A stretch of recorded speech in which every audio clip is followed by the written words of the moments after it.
Hello wives, அனைவருக்கும் வணக்கம். ஜாதகத்தில் அடிப்படை வேர் லக்கினம் ரிஷபராசி. ரிஷப லக்கினம் என்பது காலபுருஷனுக்கு இரண்டாவது பாவகட்டம். சுக்கிரன் இங்கு அதிபதியாக திகழ்கிறார். வேத ஜோதிடத்தில் சூரியன் என்றால் சிவன். அவர் எங்கிருக்கிறாரோ அங்கு அருகாமையில் சக்தி இருப்பார் என்பது சூட்சும விதி. ரிஷப லக்கினம் கிருத்திகை 2, 3, 4 பாதங்களும் ரோகிணி நட்சத்திரமும் மிருகசீரிசம் நட்சத்திரத்தின் முதல் 2 பாதங்களும் அடங்கியுள்ளன. இங்கு நட்சத்திர சாரதிபதி சூரியன், சந்திரன் மற்றும் செவ்வாயின் காரத்துவம் உள்ளடங்கியுள்ளது. லக்கினம் விழும் புள்ளி எந்தெந்த நட்சத்திரம் சாரம் பெறுகிறதோ அங்குதான் அதன் காரத்துவம் மாறுபடும். இதில் ரிஷப லக்கினத்தின் அதிபதி சுக்கிரன் என்பவர் நன்மையும் தீமையும் சேர்ந்து அளிப்பவர். ஏனென்றால் சுக்கிரன் லக்கினத்திற்கு 6ஆம் வீட்டிற்கும் அதிபதியாவதால் அரை அசுபராகிறார். இந்த லக்கினத்துக்கு கடகம், கன்னி, விருச்சிகம், மகரம், மீனம் ஆகிய ராசிகள் நட்பு ராசிகளாக அமைகின்றன. வான்வெளியில் இந்த சின்னமுள்ள ஒரு நட்சத்திர கூட்டத்தின் அமைப்பு எருதை போல தோற்றமளிக்கும். அதனால் இந்த சின்னம் ரிஷபம் என்று அழைக்கப்படுகிறது. ரிஷபம் என்ற வடமொழி சொல்லுக்கு தமிழில் எருது என்று பொருள். ஜாதகருக்கு எருதின் அமைப்பும் மற்றும் ஸ்திரத்தன்மையும் கொண்டவர்களாக இருப்பார்கள். கொஞ்சம் நடுத்தர உயரம், கம்பீரமான தோற்றம், குனிந்தும் மிருதுவான காதுமடல் கொண்டவராகவும், தோள்கள் கடினத்தன்மையும், மிருதுவான நடையும், விரிவான மூக்கும், பற்கள் சிறுத்தும் வரிசையாகவும் நெற்றி அகன்றும் காணப்படும். ரிஷப லக்கினம் ஜாதகருக்கு குணநலம் பார்த்தால் பேச்சில் தேனாகவும் வசீகர தோற்றம் இருக்கும். கடின உழைப்பாளியாகவும் கோபம் தெரியாவண்ணம் இருக்கும். ஆனால் கோபம் அதிகமானால் அவர்கள் செயல் அதிரடியாக இருக்கும். அலங்கார பிரியராகவும் அழகும் கவர்ச்சியும் கலைநயம் கொண்டவராகவும் சரியான நேரத்தில் அறிவானது வெளிப்படும். ஞாபக சக்தி, சகிப்புத்தன்மை, பிடியாத குணம் மெதுவாக சாத்துவ குணமாக தெரியும். எதிராளி பேசுவதை கவனமாக கேட்பார்கள். ஆனால் பதிலடி பலமாக இருக்கும். இந்த ஜாதக அலங்காரத்தில் கூறப்படுவது என்னவெனில், இடப லக்கணக்காரர்கள் சிவபூஜையில் சிந்தை செலுத்துபவன், உண்மை பேசுபவன், உணவு குறைவாக உண்பவன், கொஞ்சம் குண்டானவன், பிறருக்கு வேலை செய்பவன், அதே நேரத்தில் நீண்ட நாட்களுக்கு இருந்தால் அவன் முதலாளியாகவும் தெரிவான். புளிப்பு இவர்களுக்கு பிடிக்கும். கணித வல்லுனர், உயர்ந்த ஆடை ஆபரணம் அணிபவன், புத்திசாலி, விளையாட்டுத்தனம் இருக்கும். இருமல், கபம், கழுத்தில் வியாதி வயதான பிறகு இவருக்கு சில நேரத்தில் இருக்கும். மழலையர் பேசுவதை கேட்பவர். சிறு வயதில் அக்னி பயத்திற்கு ஆட்படுவான் என்று கூறப்படுகிறது. இதில் கிருத்திகை 2, 3, 4 பாதங்கள். கிருத்திகை 2, 3, 4 பாதத்தில் பிறந்தவர்கள் சுக்கிரன் மற்றும் சூரியனின் காரத்துவம் கலந்திருப்பார்கள். இது தவிர பாதங்களில் மாறுபடும். முருகப்பெருமானும் கிருத்திகை நட்சத்திரத்தில் தான் பிறந்தார். பொதுவாக ரிஷப கிருத்திகையில் பிறந்தவர்கள் குணநலம் பார்த்தால் சாஸ்திரம் தெரிந்தவர்கள், மகிழ்ச்சியை தேடி செல்பவர்கள், தேவையற்ற சினம் கொண்டவர்கள், வெற்றியுடையவர்களை சிநேகமாக கொண்டவர், நினைத்ததை முடிக்காமல் விடமாட்டார்கள், நண்பர்கள் கூட்டம் உண்டு, ஒழுக்கம் கடைபிடிக்க சில நேரம் தவறியவன், நேசமும் நட்பும் உள்ளவர்கள், சுதந்திரத்தை விரும்பத்தக்கவர், ஒரு சிலர் தீமை செய்பவராகவும் மற்றும் மற்றவர்களை மதிக்காதவராகவும் இருப்பார்கள். படிப்பு குறைவாக இருக்கும். பொறுமையற்றவர், ஏதாவது ஒரு வகை துக்கம் இருக்கும். நல்ல தோற்றம் உள்ளவன், சட்டென கோபம் வந்துவிடும். நேர்மறையான எதிரிகள் உண்டு. கர்வம் கொஞ்சம் இருக்கும். ரோகிணி 1, 2, 3, 4 பாதங்கள். சந்திரனுக்கு மனதுக்கு பிடித்தவர் ரோகிணி. தட்சிணையின் 27 பெண்களில் ஒருவர். இதற்கும் ஒரு புராண கதை உண்டு. இந்த நட்சத்திரம் விண்வெளியில் அதிகம் ஒளிரும் தன்மையுடையது. ரோகிணி நட்சத்திரத்தில் பிறந்தவர்கள் சௌபாக்கியமும் சௌந்தரியமும் முரட்டுத்தன்மை இருக்கும். சிலருக்கு சிறு வியாதி இருந்து கொண்டிருக்கும். கவிதை கற்பனையில் இருந்து கொண்டிருப்பார்கள். சினிமா துறை என்பது இவர்களுக்கு பிடித்த ஒன்று.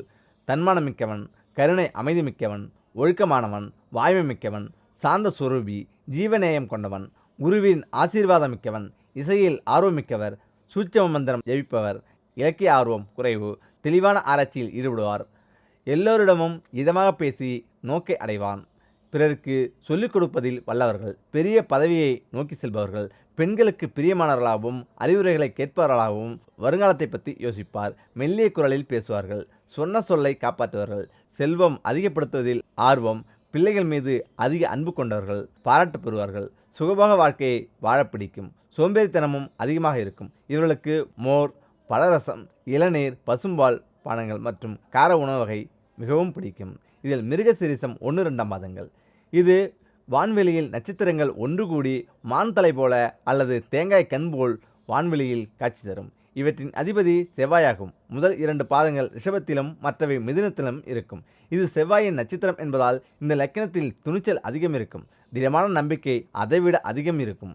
சுறுசுறுப்பானவர், செல்வமுடையவன். சுறுசுறுப்பானவர்கள், மரியாதையுடன் நடப்பவர்கள், தற்புகழ்ச்சி உடையவர்கள், பிறரை மட்டம் தட்ட ஆசைப்படுபவர்கள், சதைப்பற்று மிக்கவன், அரக்க குணம் கொண்டவன், கோபக்காரன், கொஞ்சம் பொய் பேசுவான், கவர்ச்சியானவன், பெண்களை கவர்பவன், அன்பு கொண்டவன், முன் யோசனையாளி, நியாய வழக்கு தொடுப்பவன், தாய்நாட்டை மறக்காதவர்கள், சுய சிந்தனையோடு அதிகம் உண்டு, அபார நினைவாற்றல் இருக்கும், மகிழ்ச்சியானவர், முன்கோபம் அதிகம் இருந்தாலும் மற்றவர்களிடம் தாழ்ந்து நடக்கும் பண்பு இருக்கும், சகோதர உறவுகளில் சச்சரவு உடையவர், கல்வியில் தடங்கள் உடையவர், செல்வம் பெருக விளக்கை குளிர வைக்கும்போது இந்த தவறை மட்டும் செய்யாதீங்க.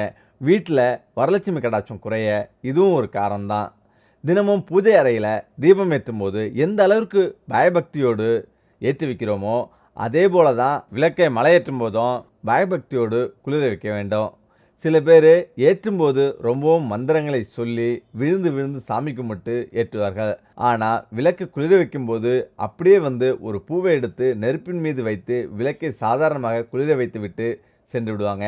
இது மிகவும் தவறான ஒரு விஷயம். தீபத்தை குளிர வைக்கும்போது அதை முறைப்படி எப்படி குளிர வைக்க வேண்டும் என்பதை பற்றிய சின்ன ஆன்மீக ரீதியான குறிப்பை தெரிந்து கொள்வோம். தீபத்தை குளிர வைப்பதற்கு முன்பாக மகாலட்சுமி மனதார நினைத்து கொள்ள வேண்டும். இன்று எங்களுடைய வீட்டில் தீபம் சுடர்விட்டு எரிந்தது போல இனியும் வரக்கூடிய நாட்களிலும் தினம் தினம் தீபம் ஏற்றப்பட்டு வெளிச்சம் பிரகாசமாக மகாலட்சுமி ஜோதி வடிவில் எரிய வேண்டும் என்ற வேண்டுகோளோடு தீபத்தை நமஸ்காரம் செய்துவிட்டு அதன் பின்பு குளிர வைக்க வேண்டும். வீட்டில் உள்ள இருளை நீக்கக்கூடிய தீப சுடர் அல்லவா அது. ஆகவே அந்த தீபம் குளிர்ந்த பிறகும் பிரகாசமாக மகாலட்சுமி நம் வீட்டில் நிரந்தரமாக வாசம் செய்ய இந்த குறிப்பை எல்லோரும் பின்பற்ற வேண்டும். அடுத்தபடியாக தீபத்தை குளிர வைப்பதற்கு வெள்ளி குச்சி பயன்படுத்துவது சரியான வழி என்று சொல்லப்பட்டுள்ளது. வெள்ளி குச்சியில் திரியை உள்பக்கமாக இழுத்து விட்டால் எண்ணெயில் தீபம் குளிர்ந்துவிடும்.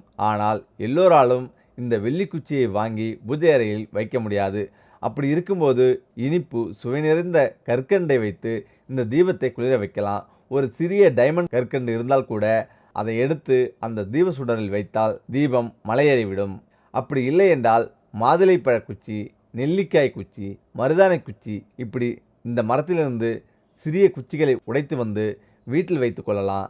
அந்த குச்சிகளை வைத்து விளக்கை மலையேற்றலாம். சில பேர் வீடுகளில் ஏற்றிய விளக்கை மலையேற்ற வைக்க மாட்டார்கள், தானாக குளிரட்டும் என்று விட்டுவிடுவாங்க.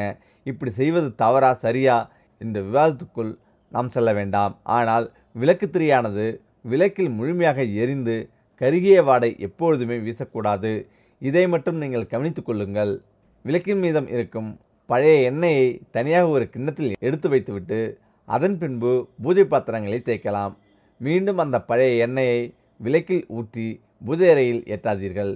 வேறு ஒரு மண் அகலில் ஊற்றி அந்த மண் அகல் விளக்கை நிலைவாசலில் வைத்து ஏற்றலாம். காலை மாலை 2 வேளையும் பூஜை அறையில் தீபம் ஏற்றுவது என்பது நல்ல பழக்கம்.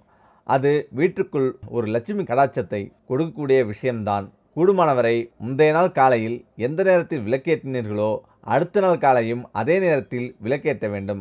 அதாவது தினந்தோறும் தொடர்ந்து ஒரே நேரத்தில் விளக்கேற்றுவதை கடைபிடித்து வர வேண்டும். இன்று காலை 6 மணிக்கு விளக்கேற்றுவது, நாளை காலை 7 மணிக்கு விளக்கேற்றுவது, நாளை மறுநாள் 8 மணிக்கு விளக்கேற்றுவது என்று நேரத்தை மாற்றாமல் ஒரே நேரமாக தினமும் காலையில் ஒரே நேரத்தில் விளக்கேற்ற ஒரே நேரத்தை நிர்ணயித்து கொள்ள வேண்டும். அப்படி இருந்தால் இறையருள் ஒளி நமது உடலில் பட்டு ஒருவிதமான அதிர்ஷ்ட அலைக்கற்கள் நம்மளை வந்து சேரும். இன்று நாம் காலை 6 மணிக்கு தீபம் ஏற்றி மகாலட்சுமியை நம் வீட்டிற்குள் அழைத்திருப்போம். மறுநாள் காலையும் மகாலட்சுமி 6 மணிக்கு நம் வீட்டு வாசலில் வந்து நிற்பார்கள். அந்த நேரத்தில் அவர்களை நாம் உள்ளே அழைக்காமல் விட்டுவிடக்கூடாது என்பதற்காக தான் இப்படி ஒரு சாஸ்திரம் நமக்கு சொல்லப்பட்டுள்ளது. மாலையும் அதே போலதான். மாலை 5:30 மணிக்கு ஏற்றுவதாக இருந்தால் தினமும் அந்த 5:30 மணிக்கு மாலை நேரத்தில் விளக்கேற்றப்பட வேண்டும். அப்படி இல்லையா 6 மணி என்றால் தினமும் மாலை 6 மணிக்கு தீபம் ஏற்றும் பழக்கத்தை வைத்துக்கொள்ளவும்.